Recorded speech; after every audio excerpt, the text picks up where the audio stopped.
So we are back. We are going to have a round robin type format today. So I will pull that up momentarily. Here we go. There we go. Okay. So in this format, everyone will play everyone else. So everyone should have a good shot at getting some good wins in here. So and we will start streaming once everything is generated, all those matches.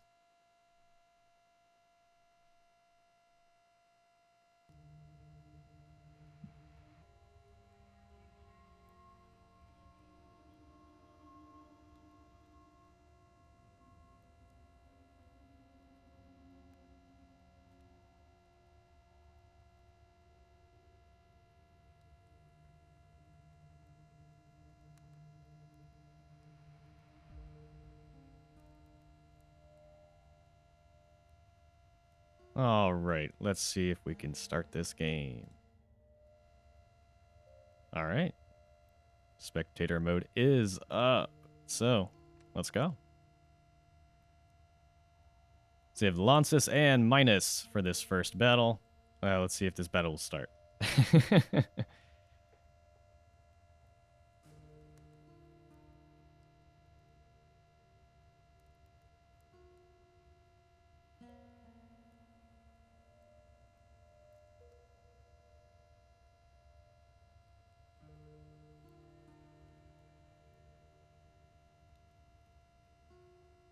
So since this is a round robin kind of style, people can choose who they fight, and basically in any order.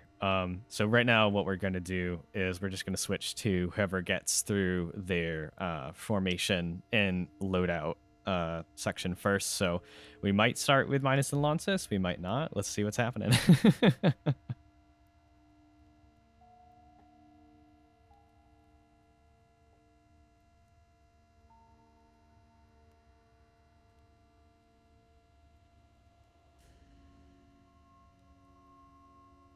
All right, we actually have a different battle that has started. So I'm going to switch over to that real quick. So I'm just going to do this real quick. Hey, you should still be able to see me. There we go. Still getting to this whole streaming thing. So just bear with me for a moment.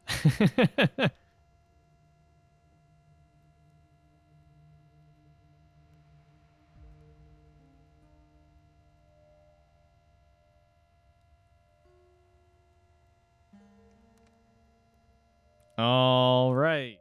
We are back. So we should be starting pretty soon.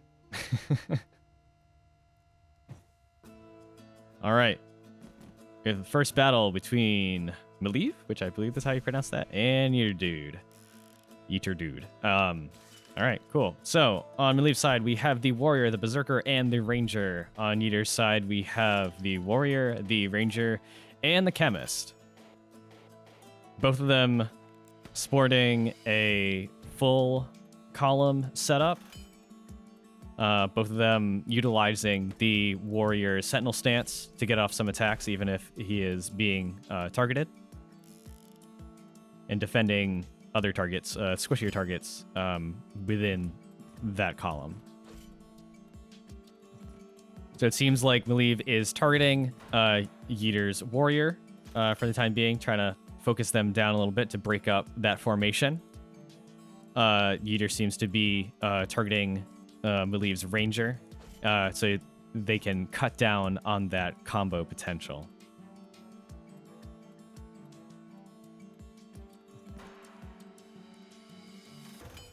So it seems like Maliv has switched over to a more defensive kind of stance right now, with the warrior protecting the ranger.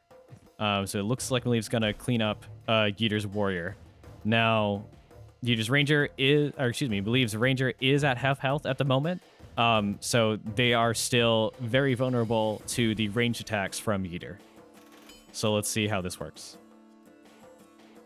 So Yeeter will have to move that chemist out of the way in order to not get hit by the berserker's tunnel vision. So let's see where they move. They could move behind the ranger. they could move to a different row. They are going to move behind the ranger.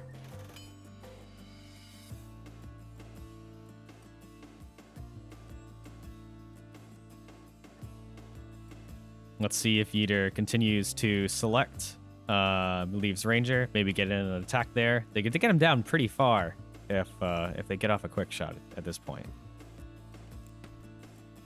Decides to switch to the warrior. Does a lot of damage there.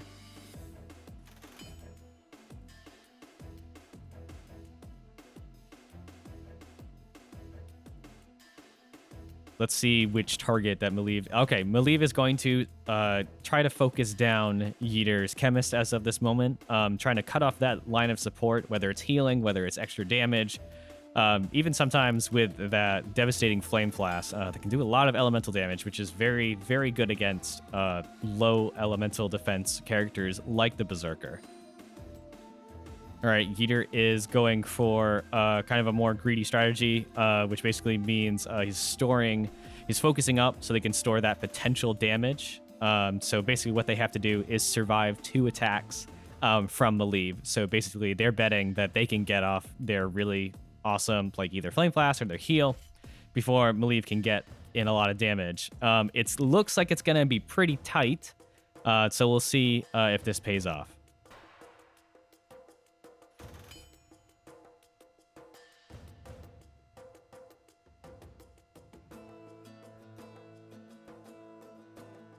Oh yeah, for anybody watching, please let me know if you can hear the audio from the game, if I should turn that up, turn it down. With my current setup, I can't really hear it, so just let me know how the balance is. All right, looks like Maliv has their ranger up right now. Will they finish off that chemist? All it takes is a quick shot. There we go. So Yeeter does have 1 character left. However, it is a full health ranger in a evasive stance with the last one standing bonus, which means they will do plus 50% damage on all of their abilities since it's the last character.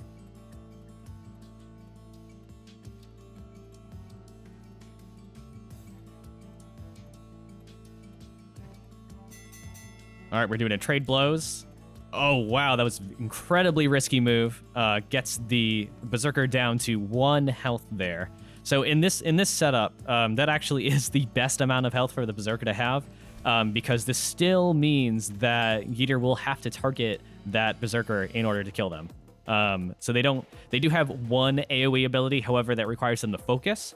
So if they do that, that's great, but Yeeter's just going to go for the sure thing and take out that Berserker while they can.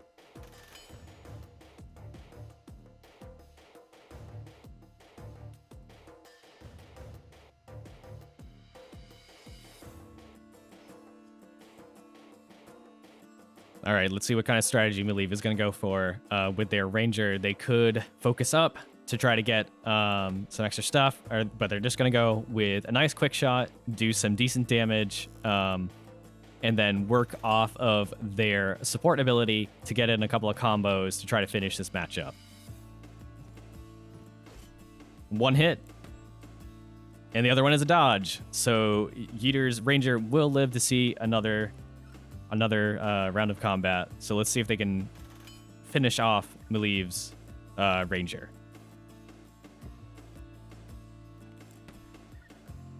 Nine damage. That is not going to be enough. And the reason why it did only 9 damage, even though he does plus 50% damage, is that they're behind their warrior, and so they have a lot of extra defense there. Warrior's up next. Let's see if they can get off. They can finally hit, and it connects. And Maliv takes the first round.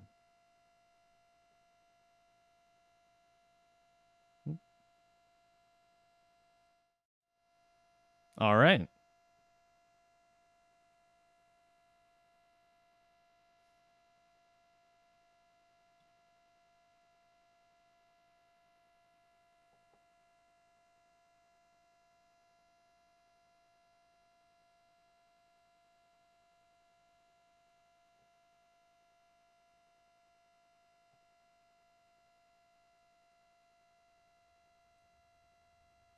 Alrighty then. Let's see who we can join now.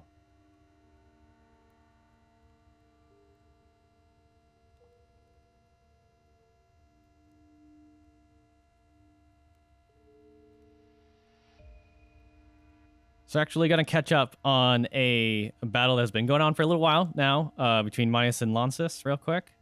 So we might see a lot of action really quickly, but we will be able to get in there and see how that match has been going. A little bit of technical difficulties here for a second. So we're just going to try to fix this up real quick. There we go. Much better. So I might be talking a little bit fast. You know, try to keep up. All right. So we have the match between Midas and Lancis. We have the Ranger, Character 6, and the Warrior over on the left-hand side and on Midas' side. For Lancis, we have the Chemist, the Engineer, and the Ranger. Let's see what kind of strategies we're going to see from Character 6. Character 6 gets off a very fortunate totem in the middle of the opponent's battlefield. It's a very good spot for that because they can hit a lot of different AoE type strategies with that. It looks like that Midas is going to start targeting Lancis's Engineer, first. With that first quick shot off there, we do see a trap over on being laid by Lancis's Ranger. Let's see if we're going to see a nice arm hook. We do see an arm hook. It does a decent amount of damage there with the support attack, and that's a one-shot KO. Particularly devastating, especially since Character 6 was looking to set up a lot of support damage early on.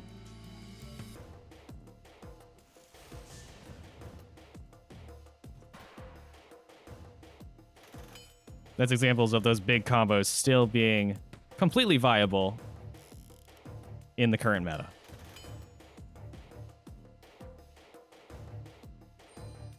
So we're seeing a focus over on Lanza's side. We're actually tied up in the battle right now.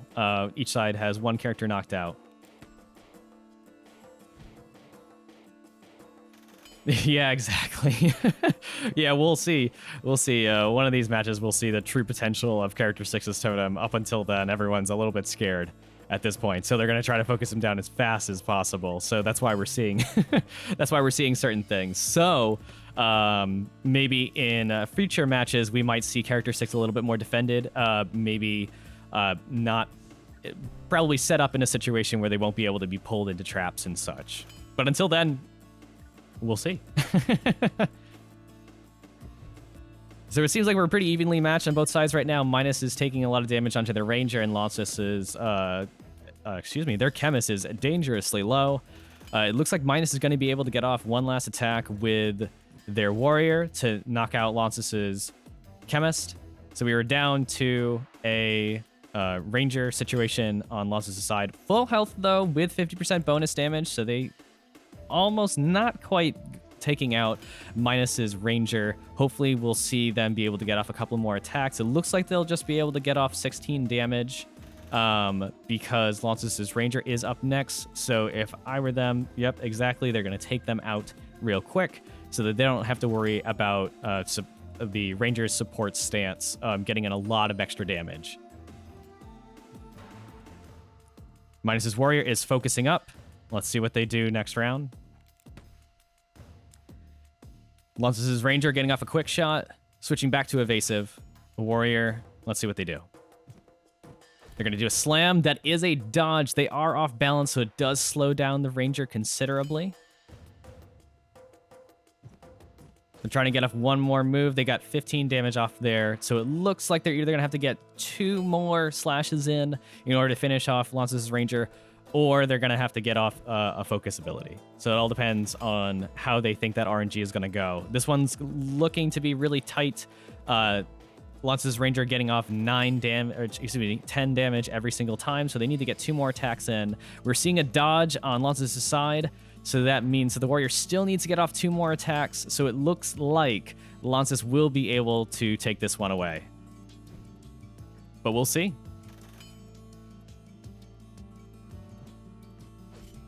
Getting off some decent damage, but that 4 damage is not going to be quite enough.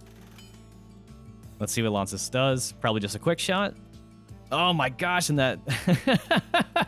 This is really a nail biter, but the Ranger does get to go again, so they are going to take it away.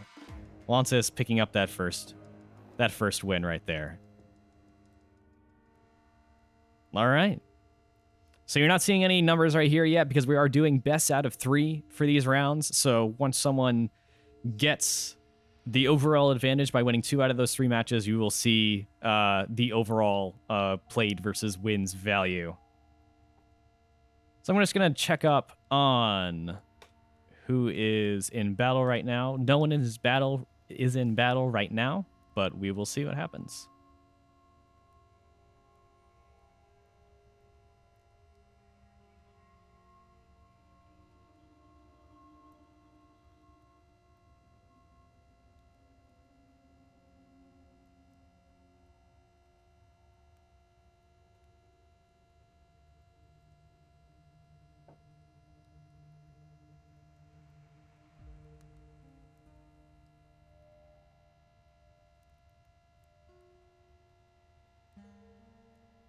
We actually have some technical difficulties on the back end, so we should be seeing some numbers here.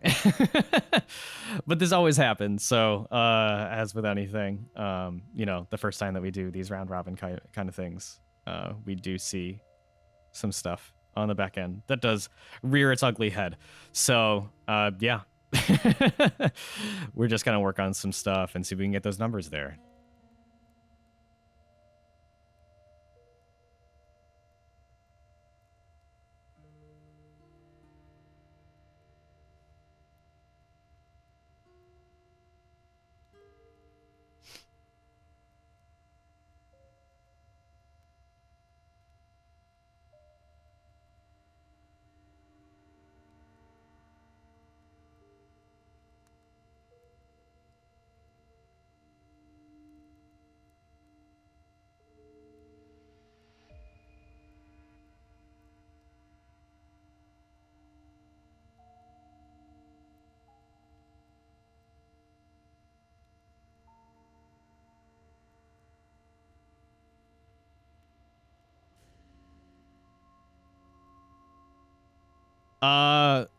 Lances, I would ask Jason as to what we're gonna do right now. So he's calling the shots on the back end and on the front end. So I am just here to comment on what's happening. So yeah, drop him a line, see what he wants you guys to do. I'm sure everyone can keep track of what matches they won or lost. But definitely check in with Jason to see what he wants you guys to do in terms of setting up that next match.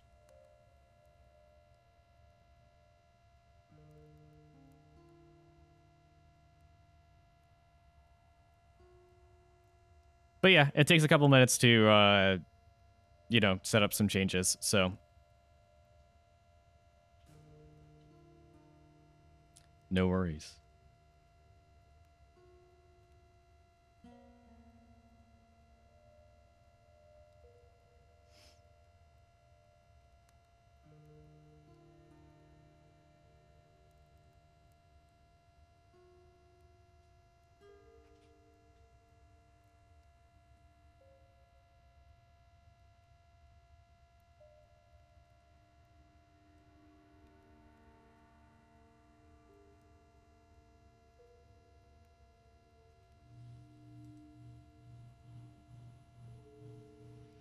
Apologies if you could hear that on the back end. That is just the air conditioner right now. It's a little hot right now, surprisingly. So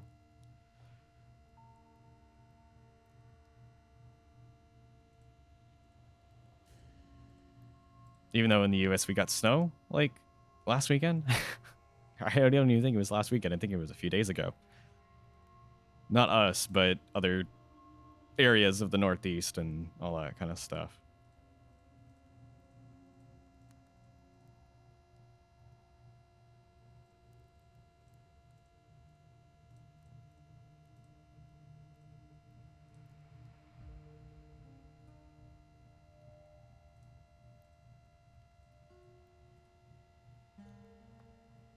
Yeah, we didn't get any snow here. Rhode Island doesn't generally get hit as hard as some other states, but I'm pretty sure that Boston and generally Massachusetts got some snow at some point. And of course, you know, other places in the Northeast sometimes, like upstate New York and stuff like that, they'll get they'll get hit pretty hard. If there's any snow anywhere, they're gonna get it, so.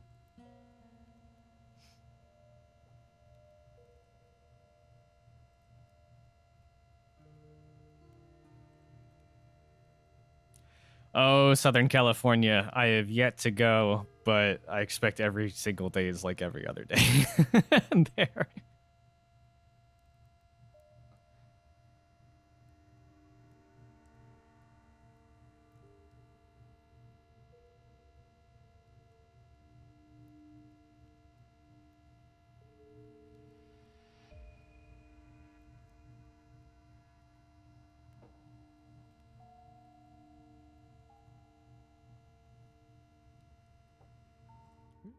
I'm just gonna take that off because there's no there's no tournament to follow as of right now. So let's see what happens in the next couple of minutes so we can get this tournament restarted pretty much.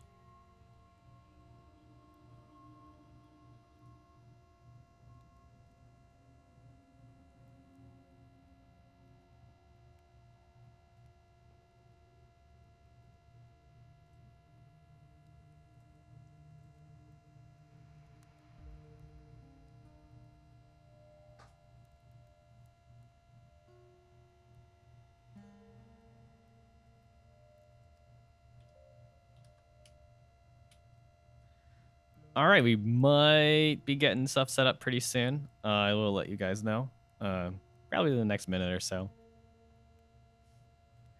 Any cool games that I have played recently? What have I played recently? I started playing Mass Effect again. Downloaded a whole bunch of mods to make it, look like a semi-recent game. But I forgot the random difficulty spikes in that game. They're pretty brutal sometimes. I absolutely love the story in the first one, but sometimes that combat can be unforgiving, especially with certain character builds. Yes, ours does count as a cool game. This is the coolest game that I have played in years. Not joking. All right, let's see if anyone has started a battle yet.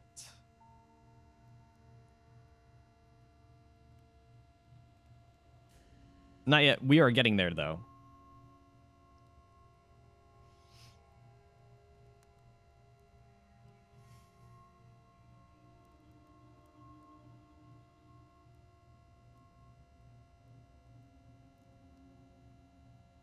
I am very confused what 1K total level means. I don't know what that means. I don't know what game you're talking about.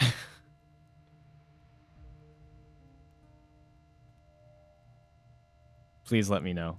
I don't I don't know what game you're referring to.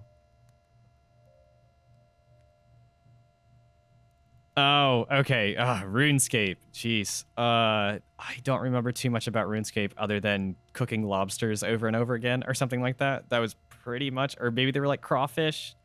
I don't know. They went from like orange to brown or brown to orange. Like my memories of that game are very vague and jumbled, and yeah, okay, lobster. And they were something. That's all I remember. I'm like, oh, cool, I can cook. Let me just cook.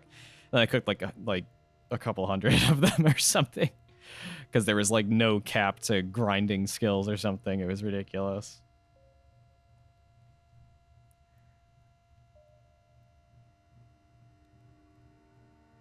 All right, so let's see who has started. I'm gonna try to join this battle real quick and see if there we go. Duel already in progress. We're gonna switch over to spectating a match. Finally, we are back at it. So we should have a battle between Minus and Lances pretty soon. I believe they are both in character select as of right now. So we'll just wait here until they're done. All right, we are in the battle. So on Minus's side, we have, all right, this is almost a mirror match using the kind of row formation right here for both things, for both of these these players' formations. The only difference being primarily that Lances is going for the kind of chemist combo, while Minus is going for a very kind of like straightforward, or very aggressive rather, a triple combo between the support abilities of both the Berserker and the Ranger. So let's see what we can do. Both of these have a lot of potential for doing a lot of damage all in the same round. So we'll see if we get any of those big like one-hit combos going on here. So the Berserker does have its first round going right here. It's going to trade blows with the Warrior, doing an equal amount of damage. So at first glance, that might not seem as good as it actually is. It's pretty good because the Berserker has a lot of health. So basically, as in any game, health is a resource. And right now, the only real bad thing about health is when you have 0, you're done. However, you got to use that health and trade it in for some damage. And the Warrior has a lot of defense, so and less health overall. So if he can do the same amount of damage, that's a net goal. That's a net gain. So basically, what's happening right now with Launcis is that what they could have done is put the Berserker in that middle row to support that Ranger's quick shot. However, it would put it in harm's way of a fairly large combo with Minus's Berserker's tunnel vision. So everything is trade-offs right now. So it looks like Minus's Warrior, if they target that Berserker, they're gonna pay for it. So they got to choose what target exactly they're gonna do, and it looks like they are gonna pay for it a little bit, taking 11 more damage.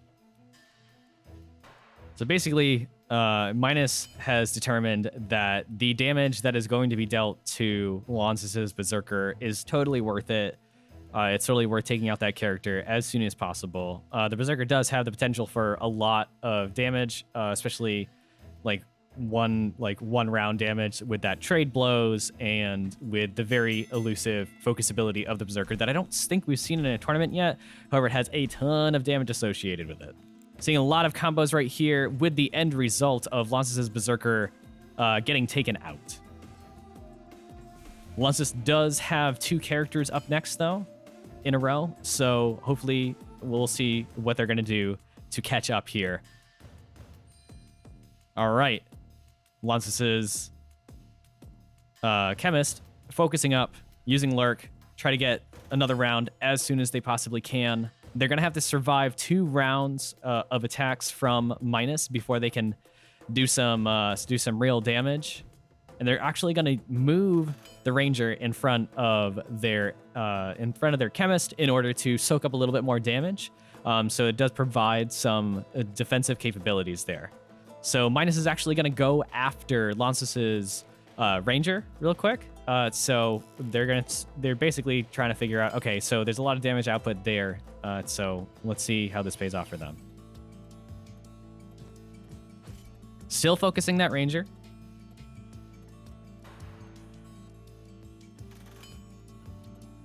All right, what is Launcis going to do? Are they going to heal? Are they going to send off that Flame Flask? And it is time for the Flame Flask. So it looks like that's going to be a long time until Minus's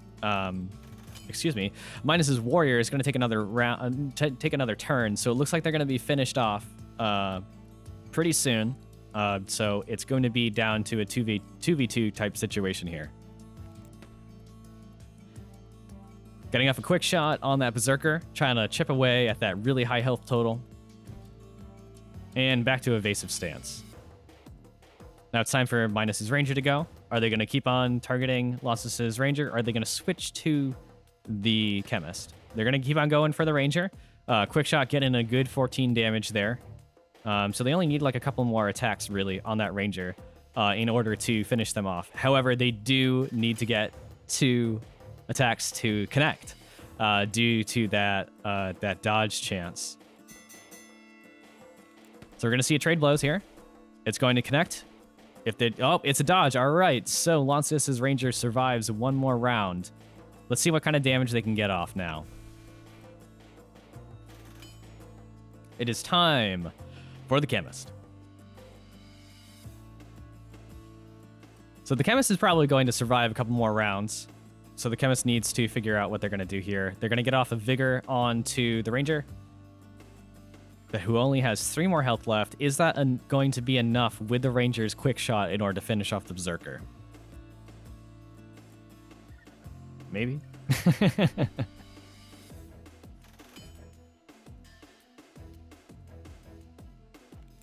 Looks like we're going to do a quick shot that does 19 damage to Minus's Berserker, going to take them out.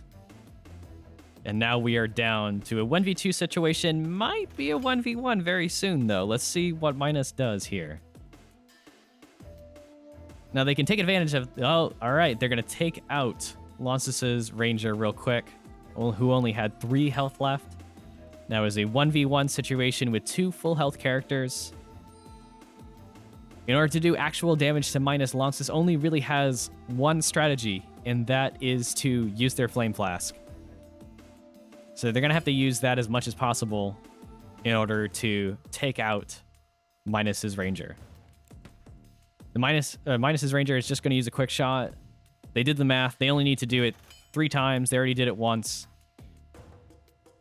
Let's see what Launcis does here. They could heal, which does help. But it looks like they're going to go for a Flame Flask, and the Ranger does dodge that. However, it is going to take some damage at the start of their turn due to the fact of that little amount of round-by-round damage there. So they are going to take 3 damage. I'm thinking that's probably not going to be enough, but we'll see what happens here. Doing 17 damage this round. It's looking like Minus is going to pull out ahead here. They have 1 more attack. Another quick shot does 14 damage. That is most definitely enough. So Minus takes that one away. All right. Very good match. Very close. Up until that last kind of moment where we had, you know, some characters, when we're down to 1v1s, they naturally have an advantage over another character. So when you're going for your... like when you're trying to figure out what your strategy is against your opponent, not your own strategy. So there's a couple levels of strategy. The first level is I'm going to pick my characters and this is my intended combo. And then the other thing that you have to worry about, though, after you figure out that, is what your opponent's going to do and what characters are important to their strategy. And so there is the strategy of taking out their most powerful characters, the kind of combo, that center combo piece. And that's another layer of strategy. That last layer of strategy that you see a lot during these tournaments when battles are very close is that 1v1 situation character matchup. You want to make sure that if you get down to a 1v1 situation, your last character is going to be able to knock out your opponent's last character. And so some characters have good matchups, like, for example, the Engineer versus the Warrior. Usually the Engineer will pull out ahead because they are able to use their levitation stance, which basically disallows them from being targeted by melee attacks. The Warrior only has melee attacks. So if you are able to get that Engineer to the last 1v1 situation with the Warrior, you're probably in a pretty good state. However, if your 1v1 situation is an Engineer versus, say, a Ranger, the Ranger is almost definitely going to win because the Engineer does not have a lot of defensive capabilities aside from that levitation. And since the Ranger's attacks are all ranged, well, it doesn't matter. So they're going to be able to pick away at the Engineer fairly efficiently. So there's a lot of different things going on, and at any point in the match, what is most important can change. So you got to figure out, all right, who do I focus down first? All right, who do I focus down second? And am I okay with that last character on the opponent's side being the last character available to them in a 1v1 situation, especially with that 50% damage bonus from the last one standing?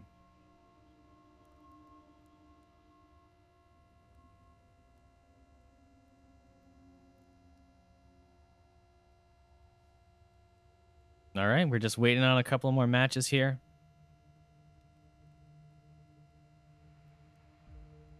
Just gonna take a peek at this number. All right.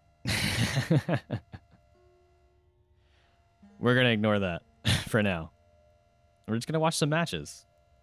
Just going to chill, watch some matches, see some cool combos, talk about strategies, and see who comes out on top.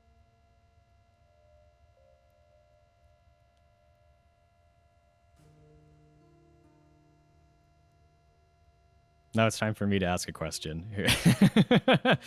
What other games have people been playing? I know that Terraria came out with a huge patch, I believe, today, if memory serves correctly. So I know that my partner plays a lot of Terraria. So if you hear something in the background, that might be Terraria. Who knows?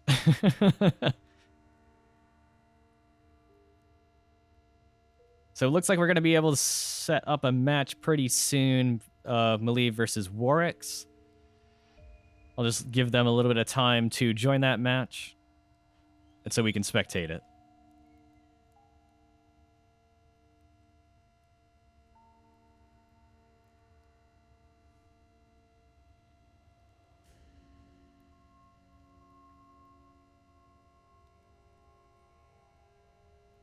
Oh, by the way, sorry for that glare. If you can kind of see that, I'm kind of like doing this right now because that's my TV behind us, and then in front of me are a couple of lights. So until that green screen comes in, you're going to be seeing that glare. I think the lights are doing a little bit. They're doing some work today, but it's a little bit overcast, so I had to turn those on. But till that time, you might be seeing some glare.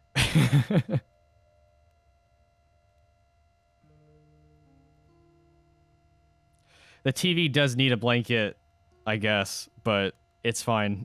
It's fine for now. I don't want to. No, the TV is never off. It cannot go. It cannot go to bed.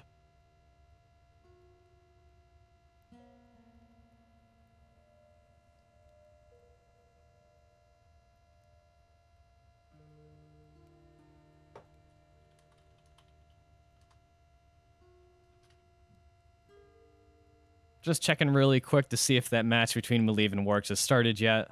And if they have, I will join it and we will spectate that.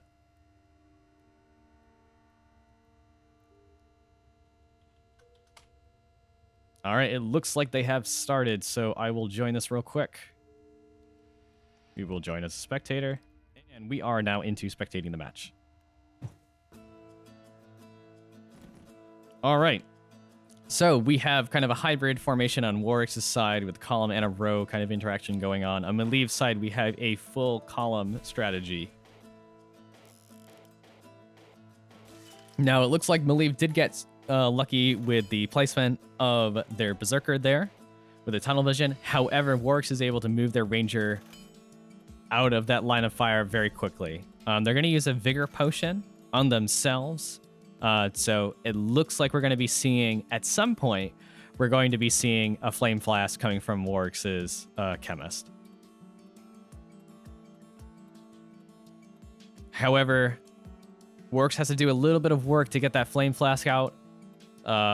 So if I were going to bet on this, it looks like Warwick's is probably going to use their Warrior to inspire their Chemist so they can get focus quickly. And then they're going to get off a Flame Flask immediately after that. And that is what they are going to do.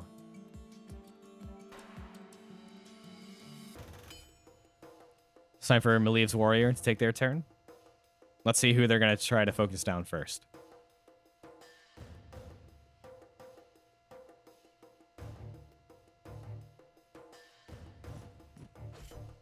All right, so it looks like they're going to try to focus down the Warrior as of right now. They're getting in a lot of damage on that Warrior.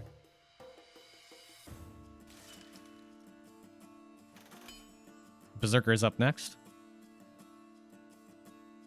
Are they going to be able to finish off the Warrior? Who knows? Maybe.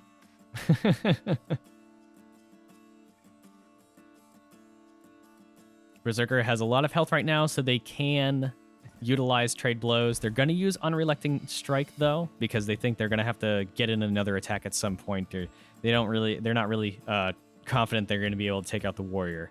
The Warrior is very tanky, 24 health, you know, they can definitely last a little while longer still.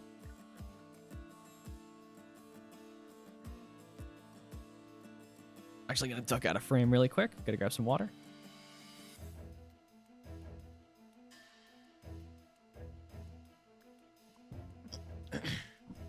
All right, that's better. Warwick's taking some time to think about what they want to do. They have about 30 seconds left on the clock. 20 seconds left, and they decide to get off a quick shot on Maliv's warrior. So it looks like they're spreading the damage around a little bit. So let's see what happens. Now we'll really be able to tell what target they're going to commit to at this point. Flame Flask is going to hit the Berserker. The Berserker has a ton of rounds left on them. So it seems like the Berserker is not going to be able to get off another turn.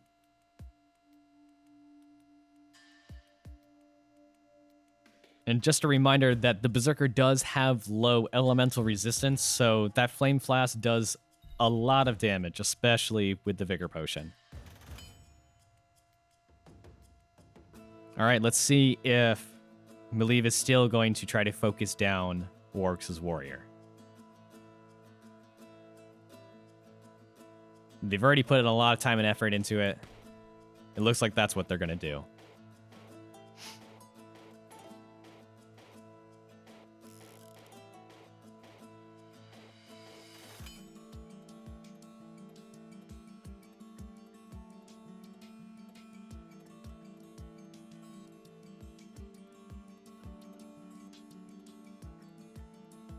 Now, since Maliv's warrior has Sentinel stance up and not their kind of defensive stance, I'll just look really quick. They do not have guard up, so they can technically target either one of Maliv's characters at this moment in time. However, they're going to choose to pump up that chemist again, to see if they can get off another flame flask.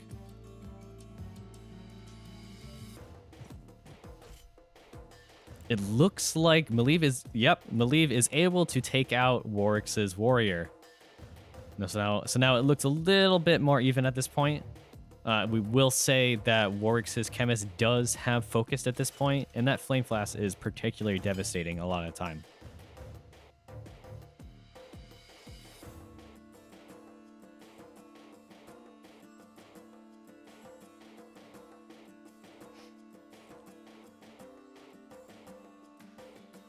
All right, let's see who Warwick's targets right now. That'll tell us a lot about where that flame flask might be landing. They are going to target the warrior real quick. Now, since no one on Warwick's side actually has melee attacks at this point, Maliv is purely using that Sentinel stance to get that bonus damage if it does not get triggered. So if we take a little peek at that Sentinel stance, when an enemy moves into the same column as you for a melee attack, you get to do like 10 to 11 damage. However, your next attack does 5 damage, and that does go into your next round too. So if that stance never gets activated, you will still be able to do 5 extra damage on your next turn. So you can still get off an extra 5 damage on like a slash or any kind of the warrior's focus abilities as well.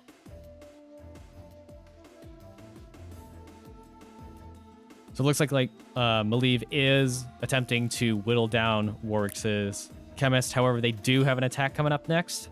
So let's see who they're going to focus on. It looks like they're going to attack the warrior, but let's see who they target this time.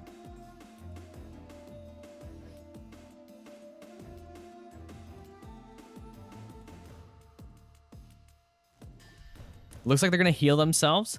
An interesting strategy. It looks like they did the math and looked at what was going to happen in the upcoming rounds. It looks like Maliv was going to be able to get off an attack from the warrior, an attack from their ranger, and get off a support attack from their ranger as well. He did the math, tried to figure out, all right, is that damage enough from the chemist to make it worth not healing up? Apparently it wasn't. So odds are the chemist will live to see another day. However, they did take a turn in order to do that.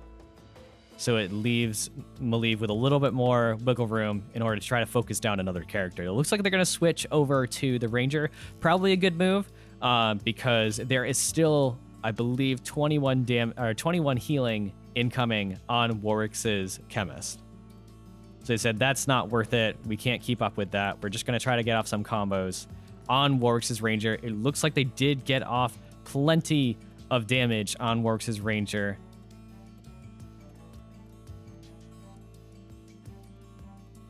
So let's see what kind of stance Maliv sets up here. They are going to switch over to guard, so they want a little bit more tankiness coming up into these final rounds. If Maliv can indeed keep that warrior around for the next few rounds, that will really help out in terms of their overall survivability, their ability to get off combos from Maliv's support ability on their Ranger.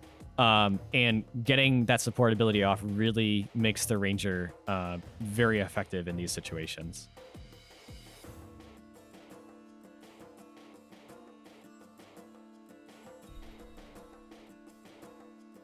So we're going to see a healing vapor from Warwick's Chemist. Trying to get a little bit more health on that Ranger for the time being. Now, since they're at such high health at this point, Warwick's Chemist, they're able to focus up and believe that they can survive another couple attacks from Maliv's Ranger and Warrior. It looks like Maliv is going to attempt to finish off Warwick's Ranger. They get very close with a quick shot.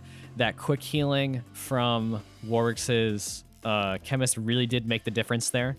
So Maliv is going to have to use their warrior to try to attempt to finish off that Ranger. We see one dodge, and we do not see another. So we are down to a 2v1 situation. However, looking very dangerous. Warwick's does have a full health Chemist with focus and with the last one standing. However, Warwick's does concede there. So the battle is over as of right now. All right. I think we could have gone a little bit farther there, especially since how close it would have been if Warwick's had connected with that Flame Flask. But, you know, that's not my call.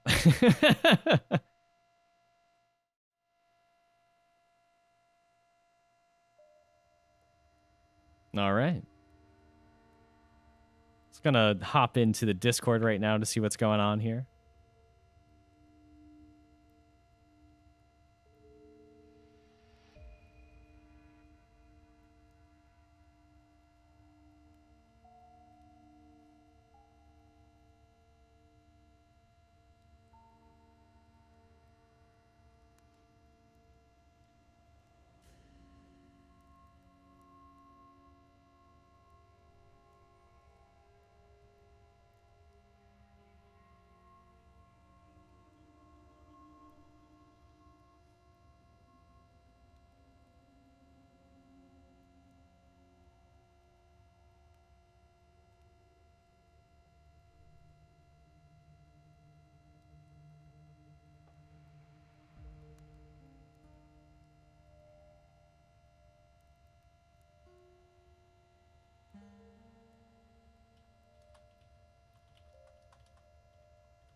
Just checking to see if anyone's currently in the matchup. As of right now, I believe there is definitely someone fighting, but we will see what happens.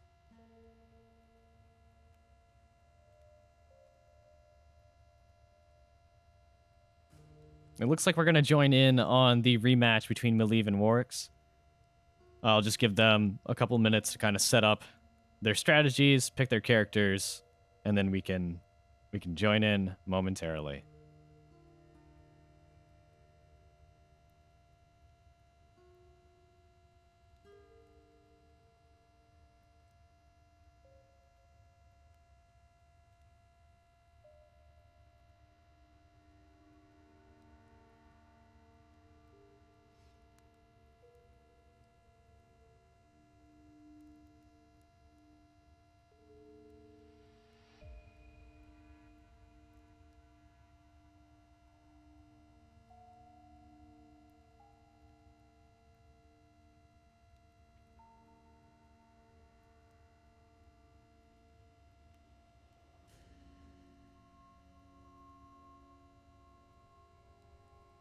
All right, it looks like we're setting up right now. Nope. Almost.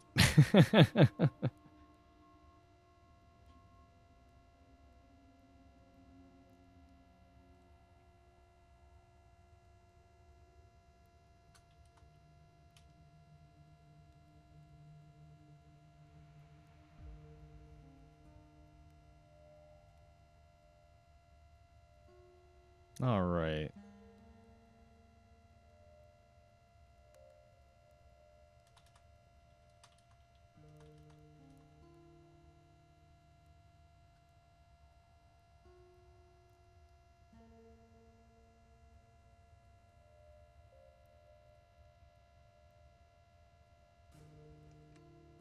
I think we're starting the battle. We'll see.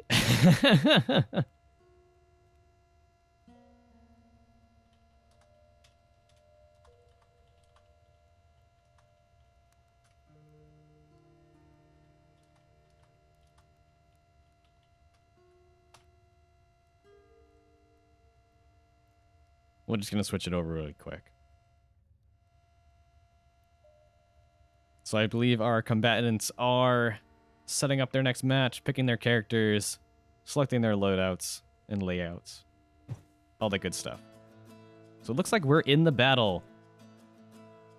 Warwick's is switching it up a little bit by incorporating the the engineer right here. So it looks like we're probably going to see some shenanigans with traps, but you never know. There could be some interesting stuff going on here.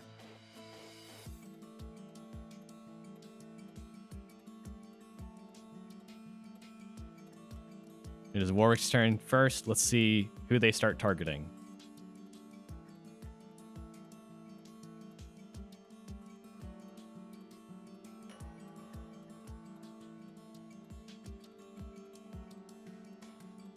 Looks like they're going to set up a trap and pretty much immediately.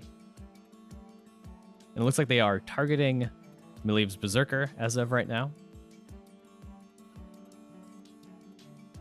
So Miliv's Berserker does have up their imposed stance, which is particularly devastating against melee attacks made against it. However, it looks like Warwick's is primarily focusing on a ranged attack composition.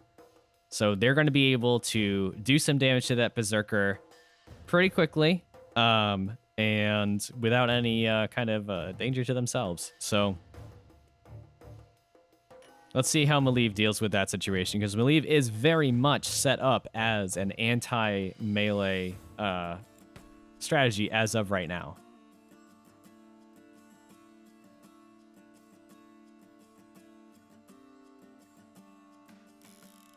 Looks like they're going to start by focusing on the warrior. It's now time for Warwick's engineer to be set up right now. We should be seeing an arm hook on the Berserker.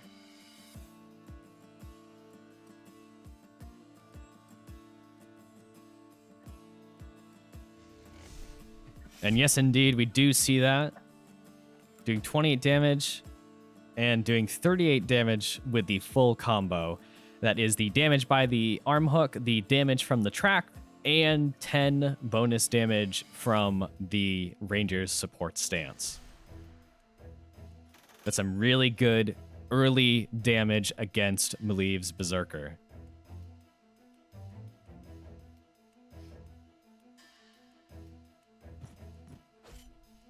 Miliv's still trying to focus down that warrior, doing some decent damage.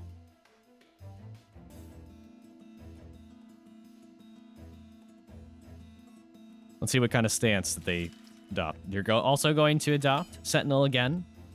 So whoever the warrior attacks is, they're still going to take some damage unless they go after, I believe, that that ranger on Miliv's side.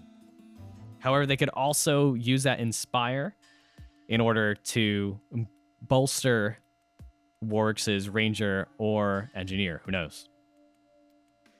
Both of them having AoE elemental damage abilities. So it looks like Warwick's will inspire their ranger.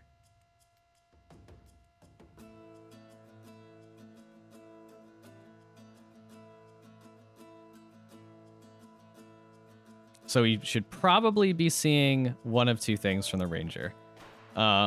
Most likely, we're going to be seeing a AoE kind of elemental damage ability.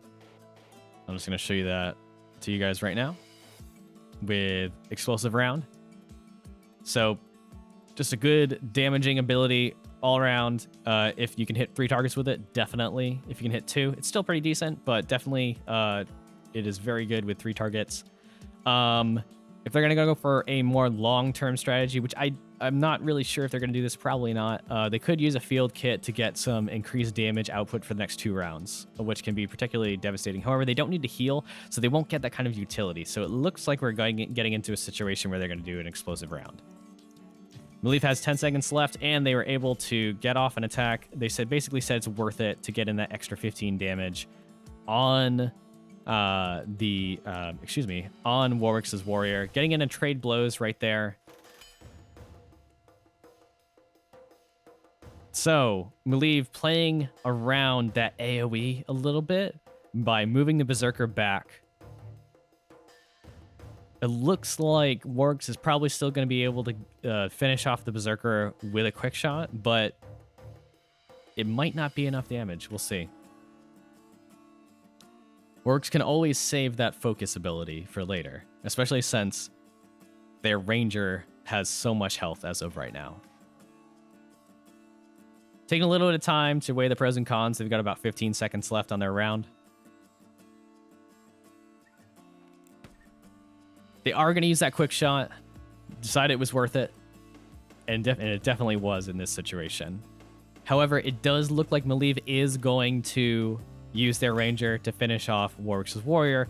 So we're down to a 2v2 situation.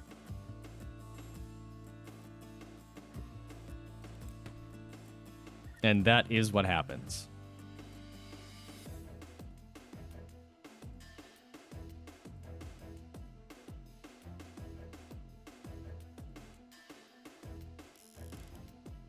Going to use support on the warrior as of right now. Engineer comes back around to their turn. Let's see what they do. We have a couple options here. We do have a defense break, which is not particularly good against the warrior as of right now. Could be good against Maleev's Ranger. We have Arm Hook, which doesn't do a lot of stuff right now. They are going to use a delay turn. Let's see what kind of combo they set up. If you've been paying attention, I think you know which one it is.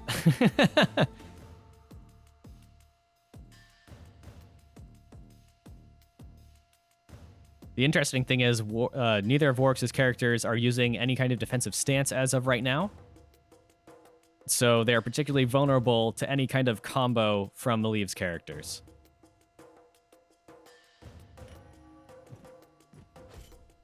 Looks like they're going to try to finish off that engineer as soon as possible. Still has 14 health left, so they're still going to be able to take a couple of rounds.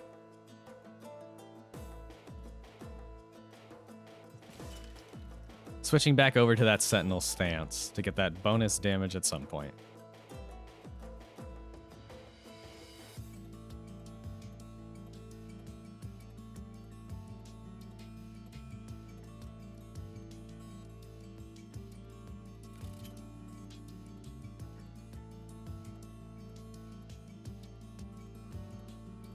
All right.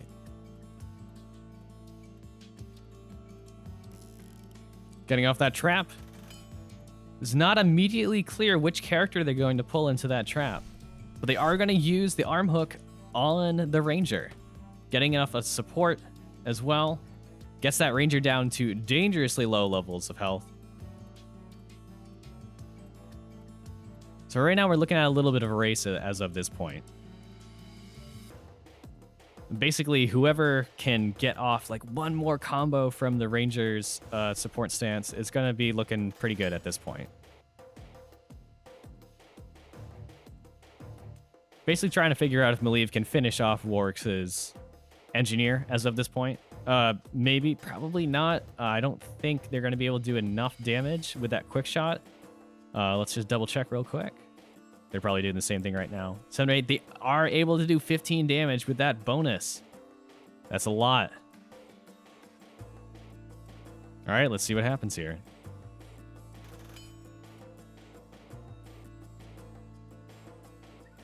Now, Maliv's Ranger does switch over to that evasive stance, so Warwick's is basically kind of working with a little bit of that RNG. They are able to get off that last attack, so it is a 1v1 situation between the Ranger and the Warrior. The Ranger moves up to the front slot to get that 35% dodge.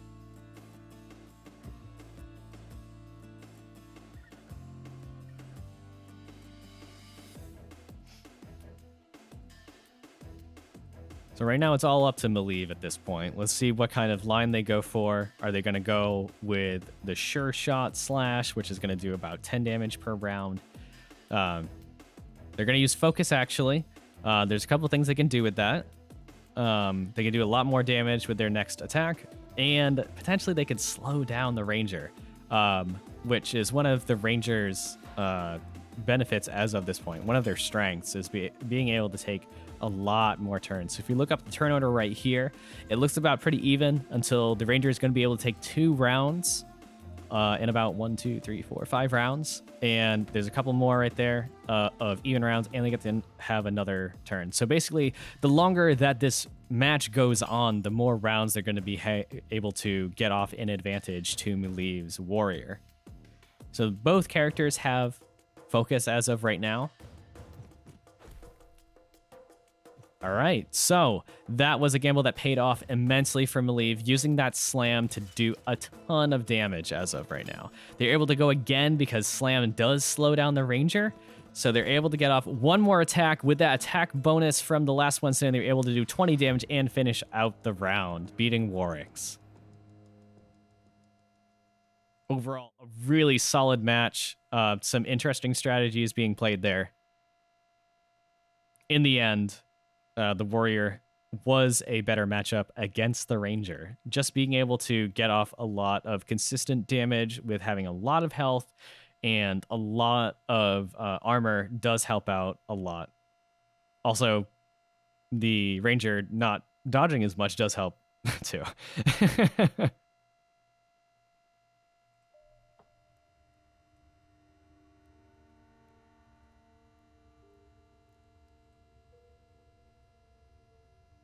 And going back to our pre-stream conversation about RNG, this is a situation where the battle might have gone differently if there wasn't a dodge that didn't happen there. But however, that we want to see like those like high risk, high reward type strategies. So there was a risk involved with this, with going for that focus ability, but it definitely paid off because of the way that focus ability utilizes the slow that is also applied in addition to the bonus damage. So that allowed the Warrior to get off 2 attacks in a row, so they could definitely stack in some more damage.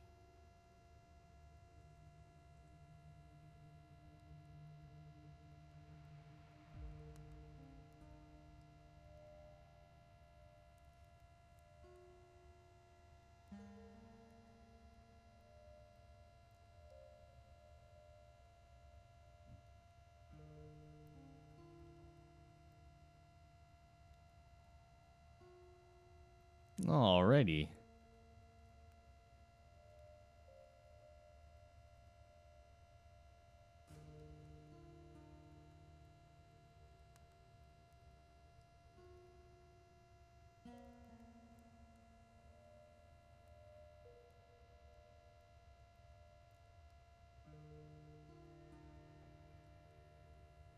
Let's see who's up next.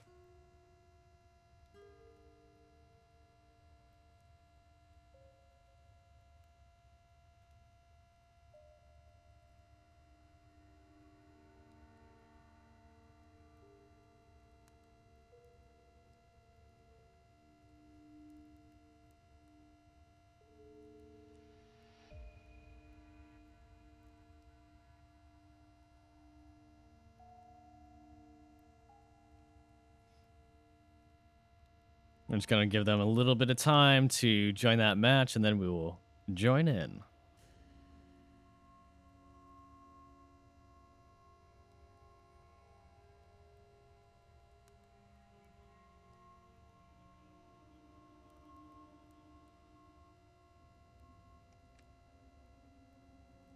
We're going to switch over to a match between Minus and Warix.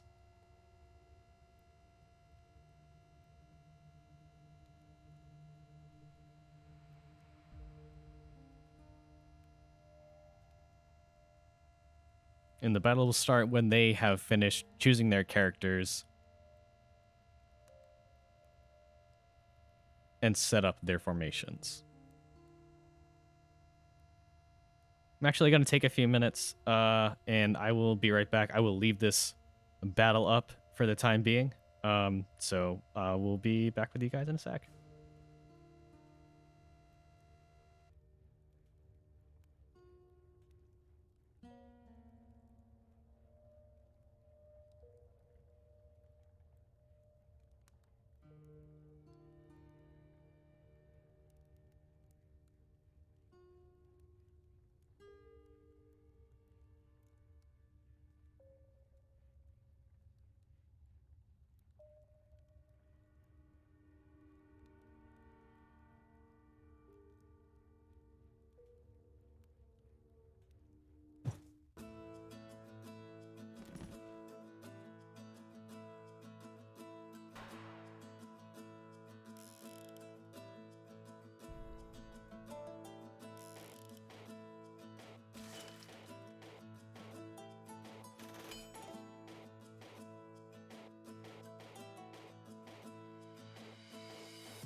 I just looked at the chat and then I saw that Character 6 has survived more than one round, miraculously.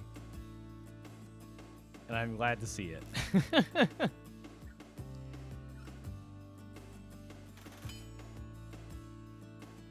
I'm still rooting for Character 6 right now, so...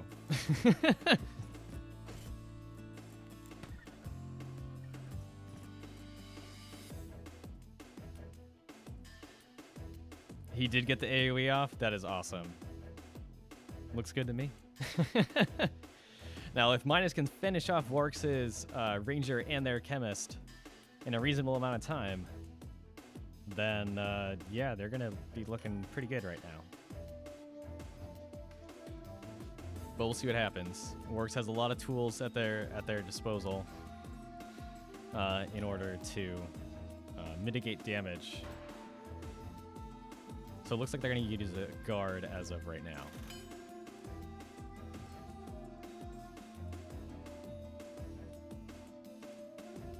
Character 6 is going to use pressure release to kind of finish off Warx' Chemist as soon as possible.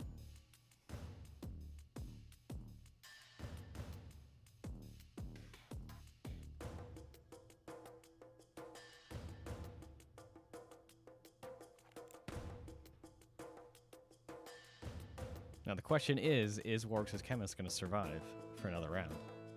It might not. Let's see what happens right now. 3 damage on the Ranger. Oh. Looks like the Steam is going to finish him off, so they didn't really need that totem damage. So it was good that it did hit the Ranger in this specific circumstance. Now, it looks like Warx' Ranger is a little bit vulnerable as of right now, due to the fact that they are not using their evasive stance. So, Minus could try to focus down that Ranger, and they will by doing 10 damage with Slash.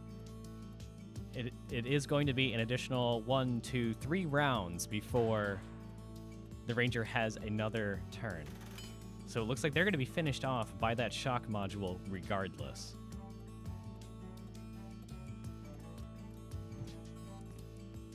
Going to use Disruptor Blade to do a little bit more damage, try to finish that off, really secure the kill there.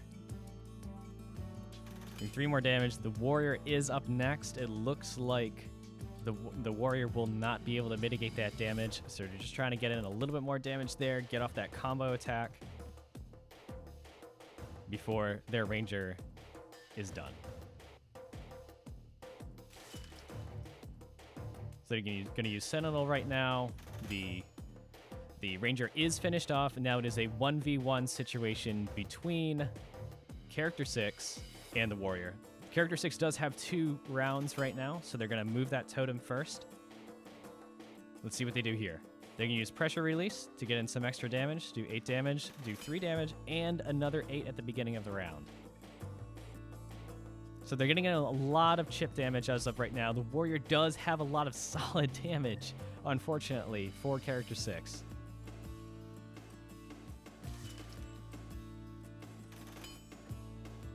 So Character 6 does have 1 more round before the Warrior takes their turn.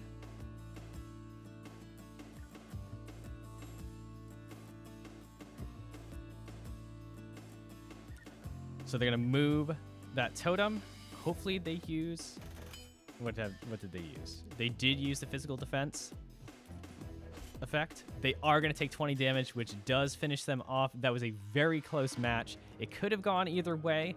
If Character 6 was going to be able to get 2 more rounds off, if they survived that 1 attack, which you're only about 3 health away, they could have definitely taken the lead. I definitely think that Character 6 pulled a lot of weight in that match, but it was not quite enough to get all the way there.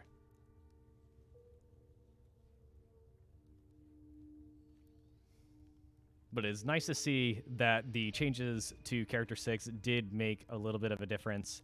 And it does definitely look like a very viable character right now, especially once people start to figure out different team compositions that revolve around that character to really enable those strategies that revolve around Character 6.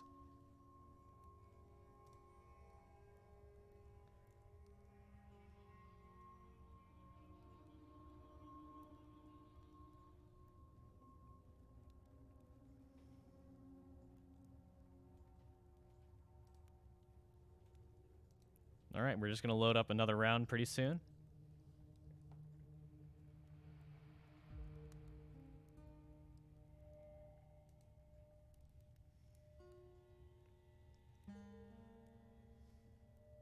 We'll see if we get another round of Character 6. Who knows? But it is nice to see that different team compositions popping up, especially on rematches between different people. It definitely shows that there is some kind of counterplay and counterpicking, even if it's not like a 1-and-1 kind of like counterpicking going on right here. So it is forcing people to change up their strategies depending on what they've seen players use.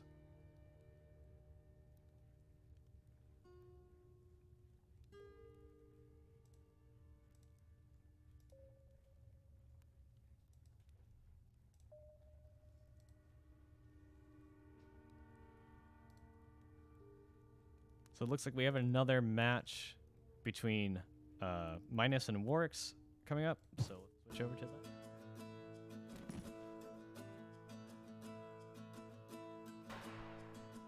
All right, we're going to see Character 6 once again on Minus's side. Warwick's is going to have the Warrior, the Ranger, and the Engineer.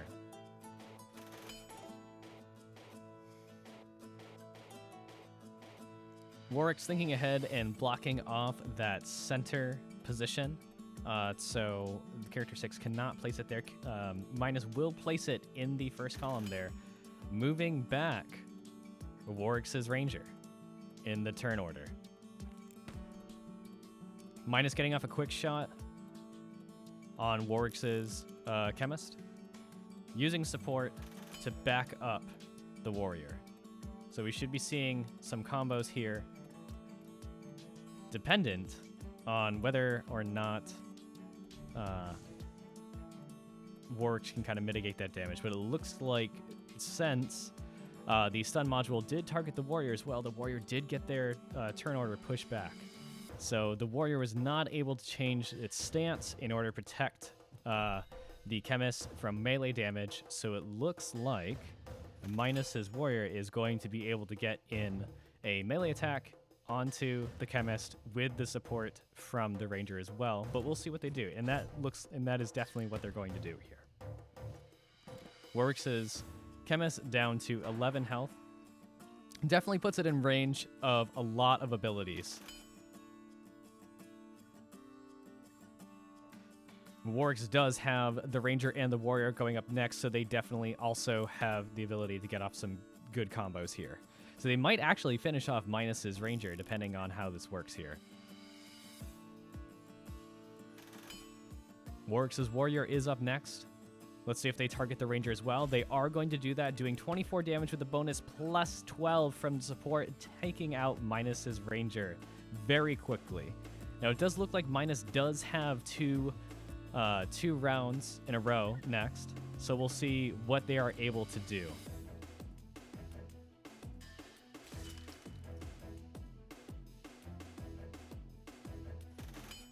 All right, here's the first round for Character 6 in a row. Are they going to move the totem? Are they not? It looks like they are going to move the totem. They're going to use that stun module to push the Chemist back in the turn order. They're going to use Pressure Release to do some quick damage, and it'll do some additional damage at the start of the Chemist's next turn. The Chemist is getting healed per round, though, so Minus is going to have to finish off that Chemist very quickly. It's down to 1 health. That heal definitely went the distance there. So the Chemist will be able to get off at least one more turn before it is finished off by Minus.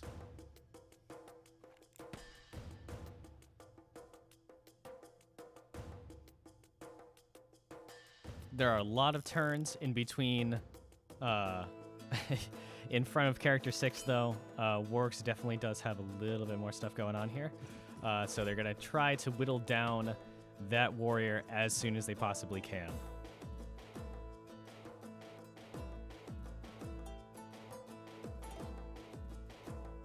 So let's see what minus does with character 6 as of right now.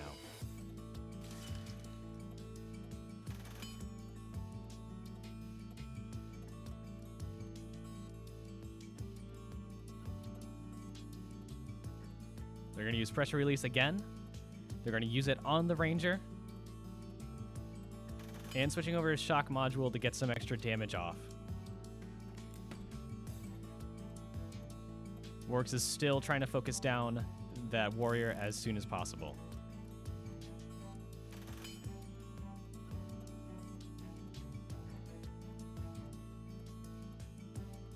Character 6 used pressure release once again. Slowly but surely whittling down Warwick's defenses. It's going to take a lot of damage there, but it was definitely worth it getting that extra 10 damage because minus his warrior was basically a foregone conclusion at this point. Because Warwick's does have 2 rounds in a row before they were going to be able to take another round regardless. So minus is looking a little bit vulnerable as of this point. They really need to finish off Warwick's Ranger as soon as they possibly can to take advantage, so Warwick's cannot take advantage of that support stance. However, it does look like Warwick's is going to be delaying their turn to get off some interesting combos as soon as they possibly can. So they're going to take out Minus's warrior, using support on Warwick's warrior. And it looks like they're going to get off a nice little combo that brings down Minus's character to almost about half health.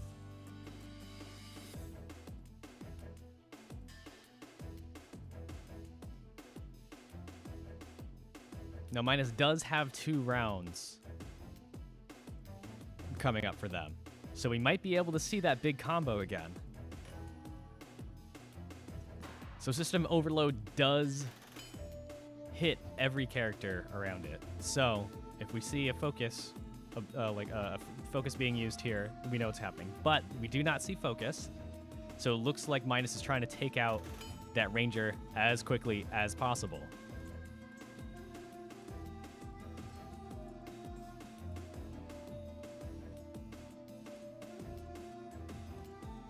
Will we see another pressure release? No, they focus up. So they think it's going to be enough damage from the pressure release in order to take out that Ranger. It is enough.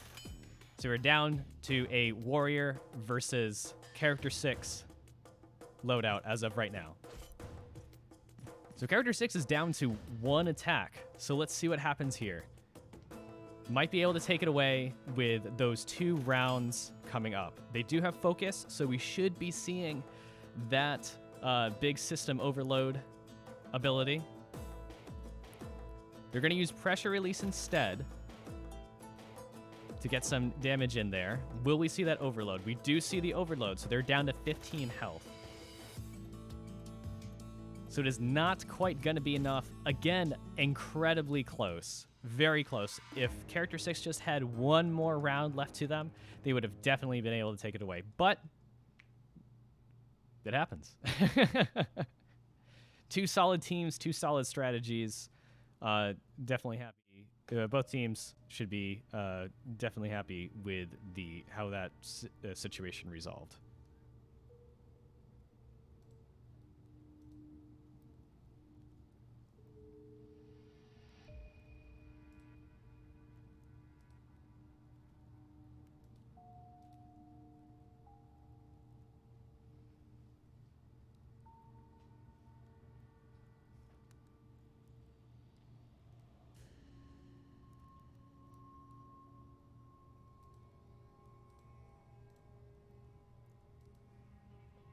All right, let's see what is coming up next.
just taking a moment here to figure out who is going to be coming up next.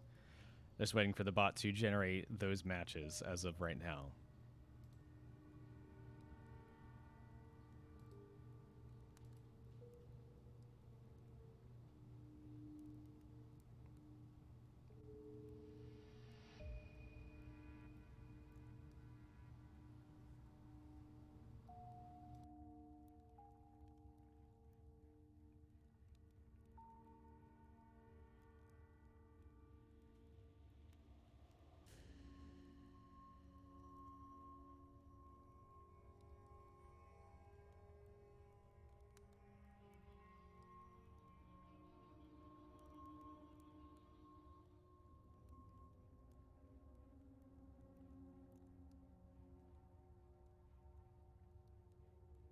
All right, so we have 2 more battles left to go, or 2 more full rounds, rather.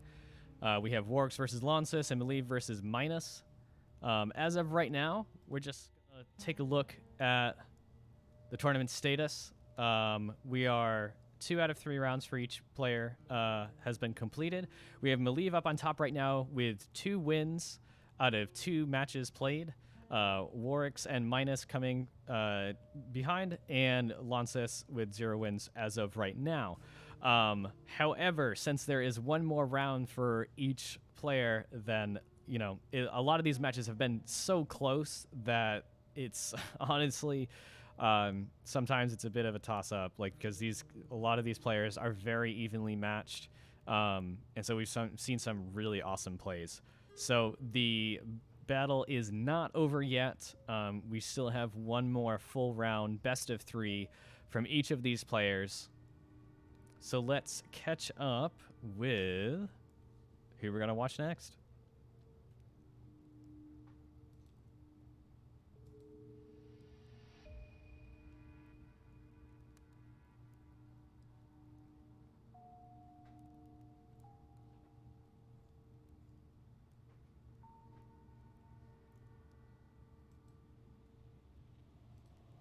So I believe we are going to switch over to a battle between Malieve and Minus.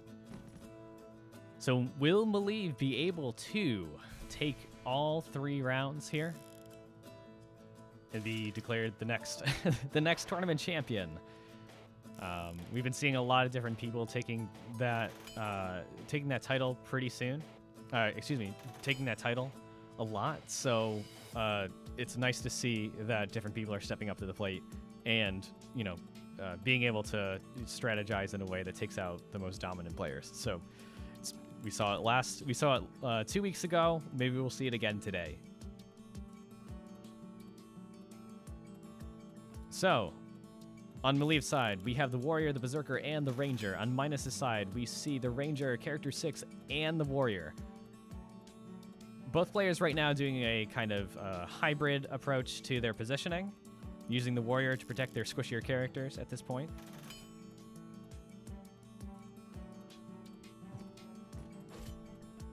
Getting a lot of combos out from Minus's characters as of right now.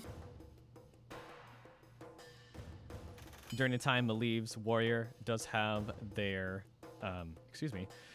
Sentinel stance up. Will they decide to keep their Sentinel stance? Will they decide to switch over to their guard stance? I don't know. They're going to delay their turn, so let's see what happens here. So it seems like they're going to try to get off a mega combo on Minus's Ranger. Not quite sure yet, but we'll see. Berserker and Ranger getting off their attacks.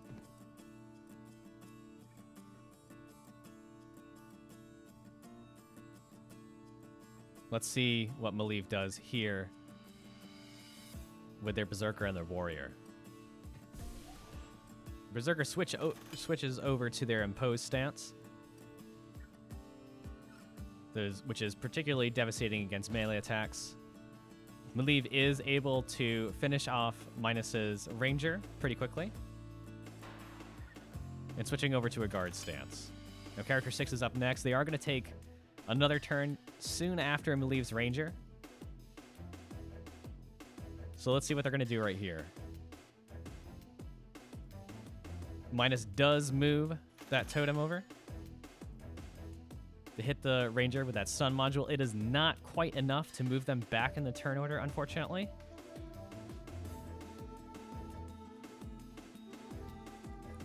However, that is pretty decent positioning with that totem. It is still able to hit a bunch of different characters. So we'll see what happens from character 6's next move. Now the real question here is Maliv going to move that ranger out of the defense or out of the protective stance of the warrior in order to not take any damage or anything from that totem. So the stun module did activate on that berserker, so the berserker has been moved back considerably in that turn order. Shock module activates, dealing 5 damage. The berserker having less elemental defense, so that shock module does do a decent amount against Maliv's berserker as of right now. Shock module activates again, hitting the berserker. Now, Minus doesn't really want it to hit the berserker as of right now. They're really trying to focus on getting that ranger focused down. And I believe they're still going to have to get hit twice by that shock module in order to finish off the ranger, but character 6 does have a few tricks up their sleeve in order to do enough damage, have enough chances at hitting the ranger with different abilities. So it's not too devastating considering the current situation with the turn order. Warrior is going to use delay turn to go after the berserker, probably setting up some kind of tunnel vision combo.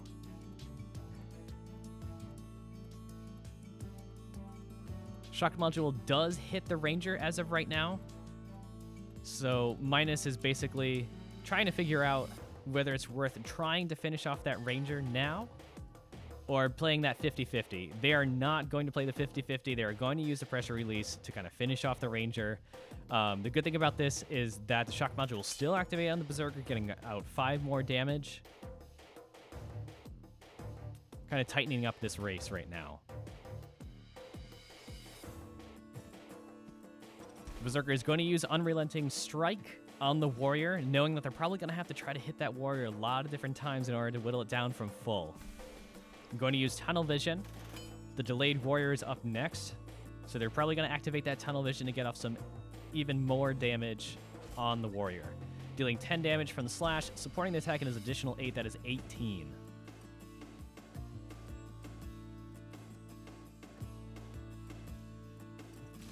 Coming up next in the turn order is character 6, Minus's character 6, Minus's warrior, and character 6 once again. So we might be able to see some big combos coming out from these characters. We're going to use that stun module to shove the berserker back in the turn order. Using a nice handy-dandy slash right there to try to push them back again. Using pressure release on the berserker again, dealing 7 damage now, and will probably do a little bit more damage as well once the berserker starts their turn. Now, the berserker is still taking advantage of that tunnel vision, doing a lot of damage here to the warrior, enough to knock it out. Odds are probably what we should have seen from Minus is moving their characters out of that row, especially since the berserker is so slow. They definitely could have moved them out of there. And that's probably going to tip the scales here in Maliv's favor.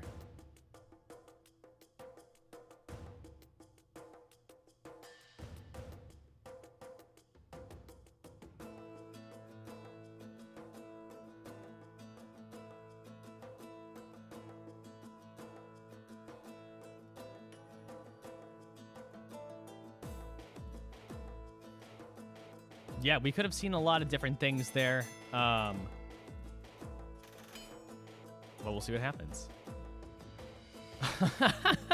So the berserker tries to use trade blows and takes way too much damage. because Minus's character does do elemental damage right there. It was able to take out the Berserker before the Berserker was able to do any damage from that trade blows. So a slight miscalculation from Maliv's side. That might be enough to tip the scales here. Minus's character 6 does have 2 rounds left for them. So let's see what they do in order to try to finish off that warrior. Minus is going to have to do a little bit of tricky maneuvering here in order to try to finish off that warrior. The pressure release does do a decent amount of damage, but is it going to be enough?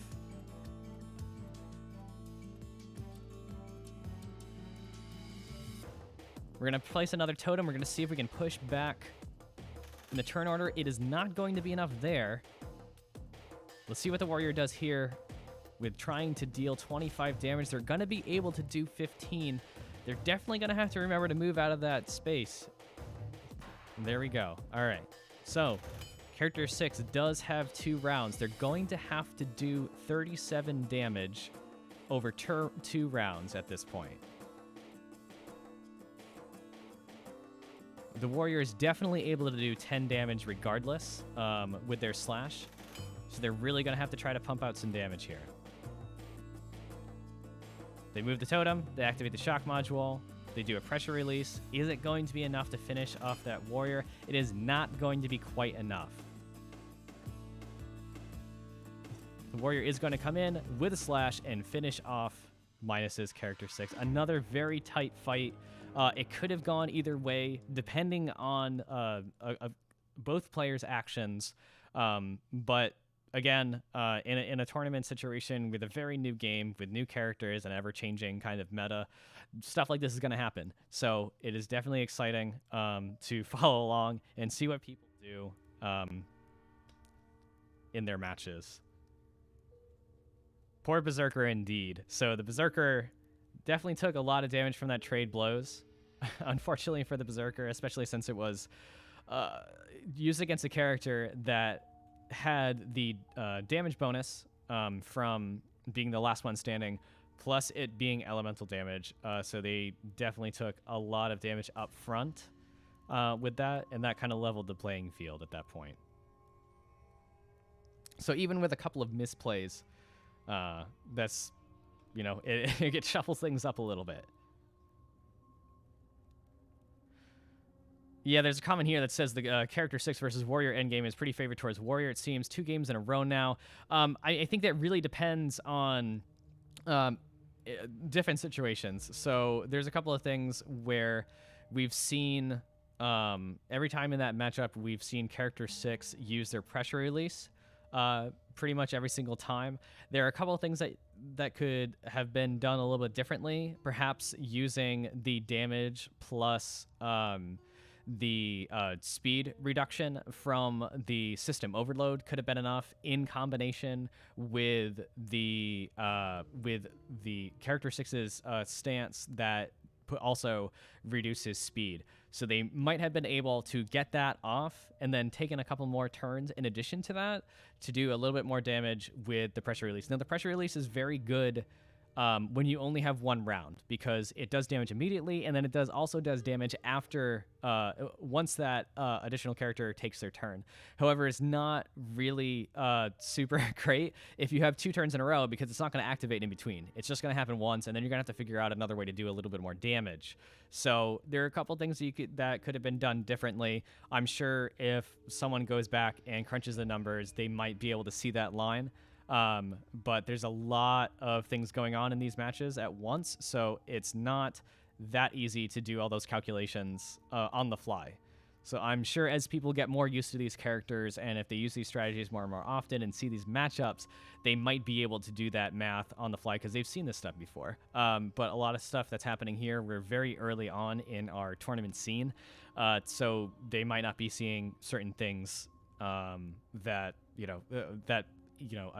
a few months from now, they might be able to just look at it and go, oh, okay, yeah, I know what to do. But right now it's really early, so people are still feeling out the limits of their characters. So we're going to take a little bit of a peek here and see what is going on in our Discord and see what matches are coming up next.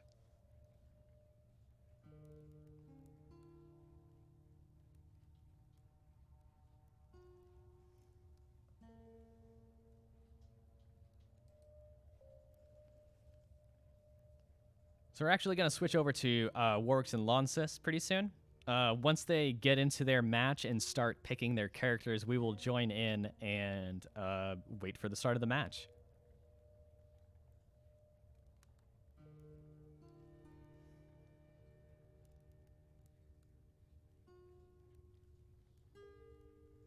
Some really exciting games here today, especially with the addition of Character 6 into people's repertoire.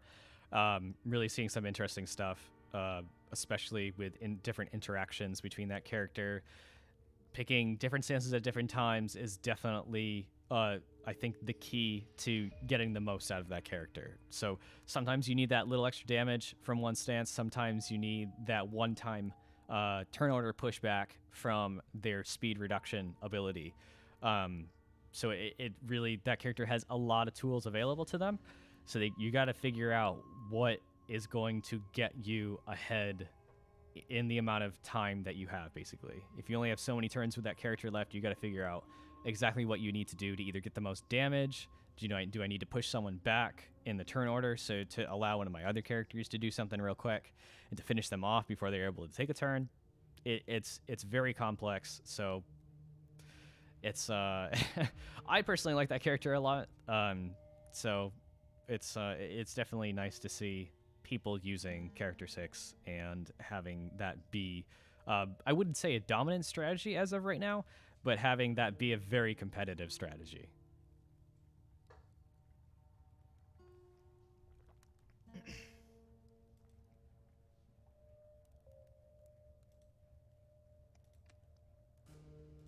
So the match between Warwick's and Launcis is about to begin. And we're going to see not quite a mirror match. We're going to see the Warrior on Warwick's side and the Berserker on Launcis' side, both using the Chemist and the Ranger in their strategies.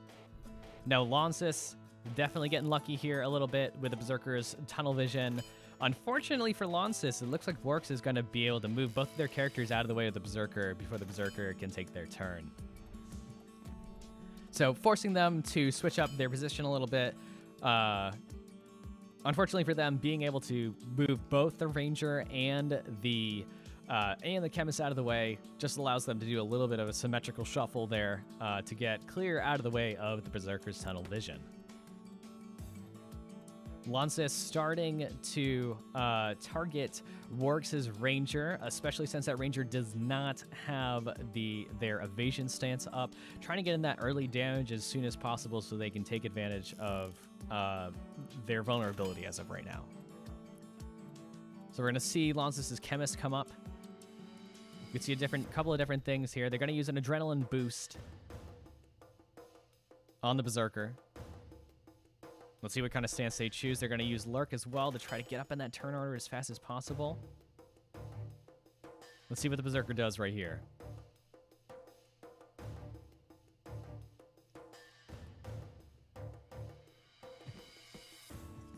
Berserker's going to take a little bit of damage from that Vigor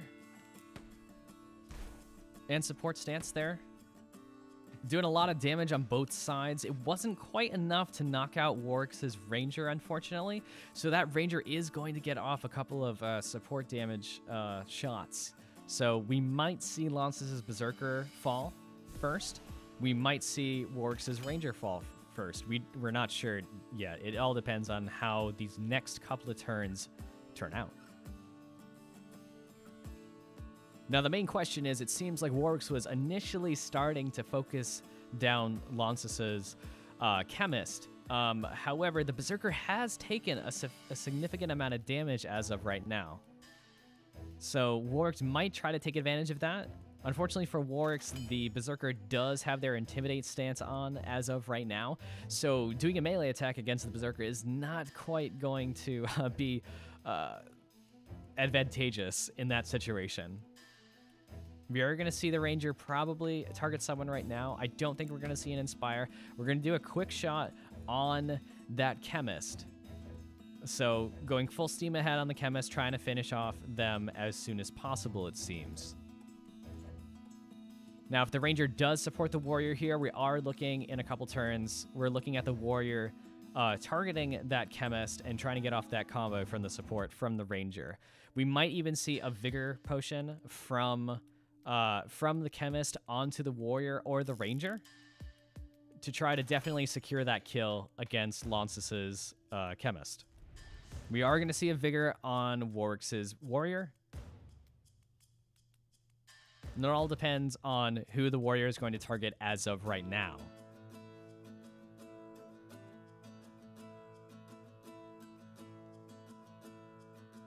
We're probably going to see Warwick's focus down that chemist. Odds are. Warwick's taking a little bit of time here trying to figure out what they want to do in terms of positioning and stance choice. So it looks like it's going to be, if they don't choose Lurk, it seems like it's going to be a long time before that chemist is going to be able to do another move. However, they might be able to use, they are going to use Lurk. Okay. There was a little bit of a calculation between the healing that could have potentially been done to their ranger over a couple of turns, but their opponent's ranger could have finished them off. It looks like that Vigor Potion probably did tip the scales in Warwick's favor, and they were able to take out Lances's chemist very early in the game. Now let's see what happens with Warwick's ranger. Warwick's ranger is a little bit vulnerable as of right now, so Lances probably should try to finish it off with a quick shot. They do. And now we're tied up in a 2v2 situation. However, Lances's Berserker does have less than half health as of right now. However, it is being supported by the Ranger, so we might see a bunch of kind of combos coming off of here. We're going to see a trade blows here, trying to get the most out of the Berserker's remaining health, really whittling down that warrior. Now, Warwick's will have a turn with their chemist pretty soon. So let's see what happens here. However, they will not be able to move out of the way of a tunnel vision with the warrior. And we are going to see a tunnel vision with the warrior on Lance's side. Warwick's might be able to use their adrenaline rush on the warrior as soon as possible so they can probably move the warrior out of the way so it can't be comboed. However, that may mean that the chemist will take a lot of damage unless they can move out of the way as well. So we might be seeing that right now.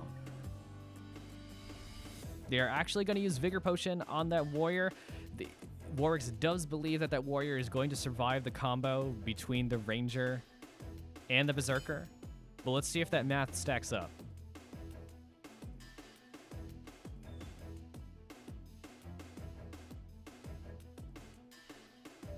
We might see a quick shot here. We might see a focus. We do see a quick shot, however, not on the character that we thought we were going to see.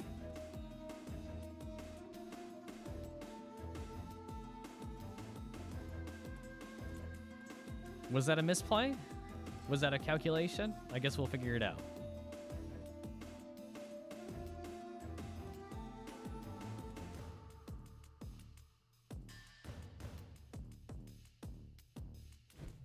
All right, we're going to see an evasive stance from Lances right now. Really looking like Warwick's is going to look at trying to focus down that Berserker as fast as possible. He does do 19 damage with that slash due to the fact that Vigor Potion was active on the warrior. So that definitely was enough to finish him off. So unfortunately, Lances is not going to be able to get off any more combos with the Berserker. So they're going to miss out a little bit of damage on that from being able to take advantage of that stance.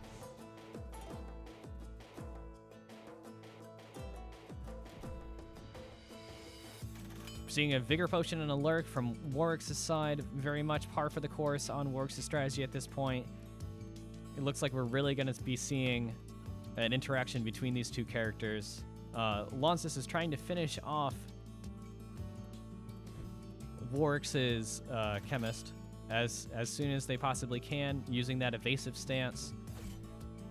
No evasive stance gets triggered this time, especially using that Vigor that does 18 damage instead of what normally would have been 9. Or even less than that at this point. Definitely taking advantage of the interaction between those two characters, really using the chemist to support the warrior as much as possible. A very classic strategy from Warwick's at this point. Try to do as much damage with that ranger as possible, but the chemist is being protected by the warrior, which boosts up their defense by a considerable amount right now. Their physical defense is at 4, so they're getting a 20% damage reduction.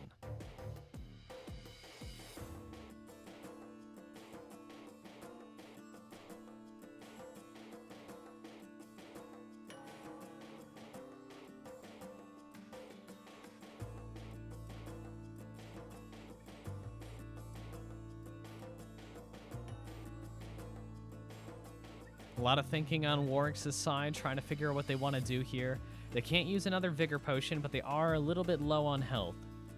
So they're going to delay their turn until after the Warrior.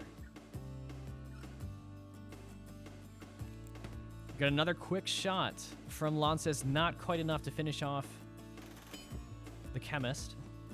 We're going to see a slash here with a Vigor Potion.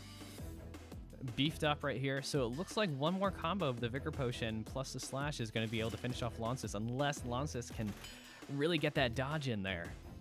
But again, it's only 35% at most, so we should be seeing one of every like 3 attacks being a dodge. Warrior is up next, so let's see if we can get one more slash in there. It should be enough to finish off that ranger, but we'll see if they dodge. We do not see a dodge, and Warwick's does take the match.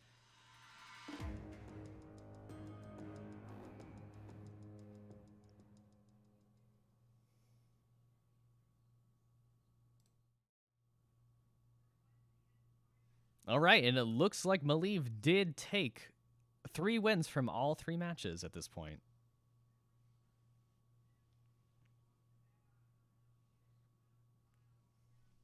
So unless my math is wrong, it looks like Maliv has the tournament. Someone please confirm that I know how this tournament works before I say things like that, but I've already said it, so oh well.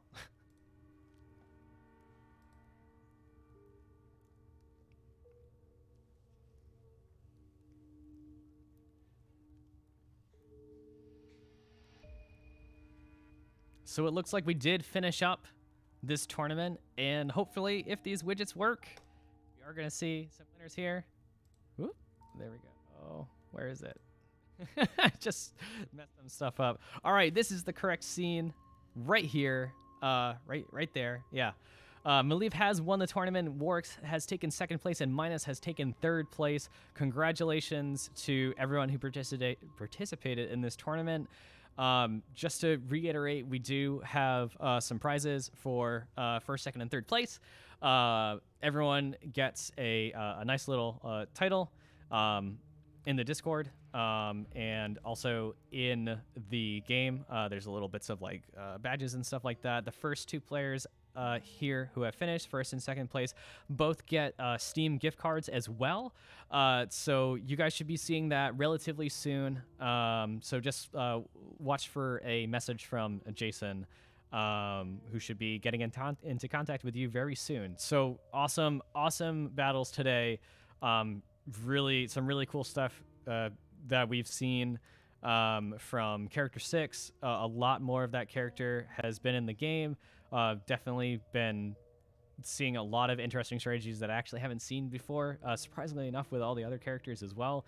So, yeah, everyone, excellent job. I'm going to hang around here for a couple more minutes. If you guys want to just like chat or whatever, ask some questions, maybe about what's coming up next or anything like that. Just to reiterate, we are looking to do some patches every other week, and so those will drop those will drop on Wednesdays, and then the Saturday of that week is going to be a tournament as well. So this last patch dropped on Wednesday, so we have the tournament today. In 2 weeks we will be seeing the same thing again. So what you will be seeing next time is going to be a couple of things. Number one, definitely some minor character changes and all that kind of stuff. That is definitely a given.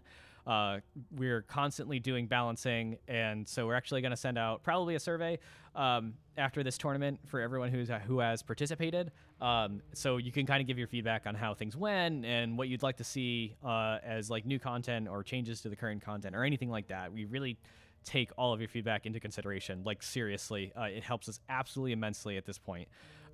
So there's that. Also, what we're looking to do, again, like I just said, every 2 weeks we are looking to drop a patch. So this week was a little bit of a smaller one. The week 2 weeks from now is going to be a pretty large patch, which I don't want to give everything away. But it will have to do with some changes to the battlefield. So I can't go into any more detail yet. We're going to save that for a couple of reveals in the upcoming weeks. Let's just say that positioning will become more important. And yeah. And I'll also say that you'll actually start to think about positioning as you're choosing characters as well. That has to do with the battlefield. So take that any way that you want to take it, basically. But I'm really excited to kind of reveal that to you guys pretty soon, in the next week and a half or 2 weeks or so. Yeah, it should be really exciting. It should kind of be a entirely, well, not entirely new, but a definite impact on how you play the game, and how you do positioning and choose stances and do all that kind of stuff. So yeah, that's all I've got. So if you guys want to ask some questions, talk about the tournament, anything like that, just let me know. I'll be here for a couple of minutes. So yeah.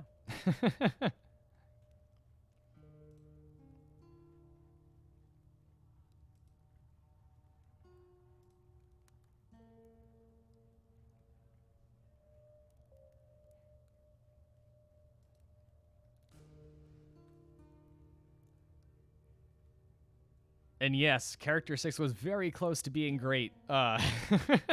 It's interesting because you don't want a character to be too overpowered, even though you like them very much. But I think the amount of times that we saw character 6 in the battle was definitely, and doing a lot of work during those battles was very heartening. So I think as we go forward, people will be able to figure out different strategies with that character, and especially once we start opening up the roster maybe a little bit more, we'll be able to see different strategies that kind of take advantage of that character and take advantage of new characters as well. So that's the plan, basically.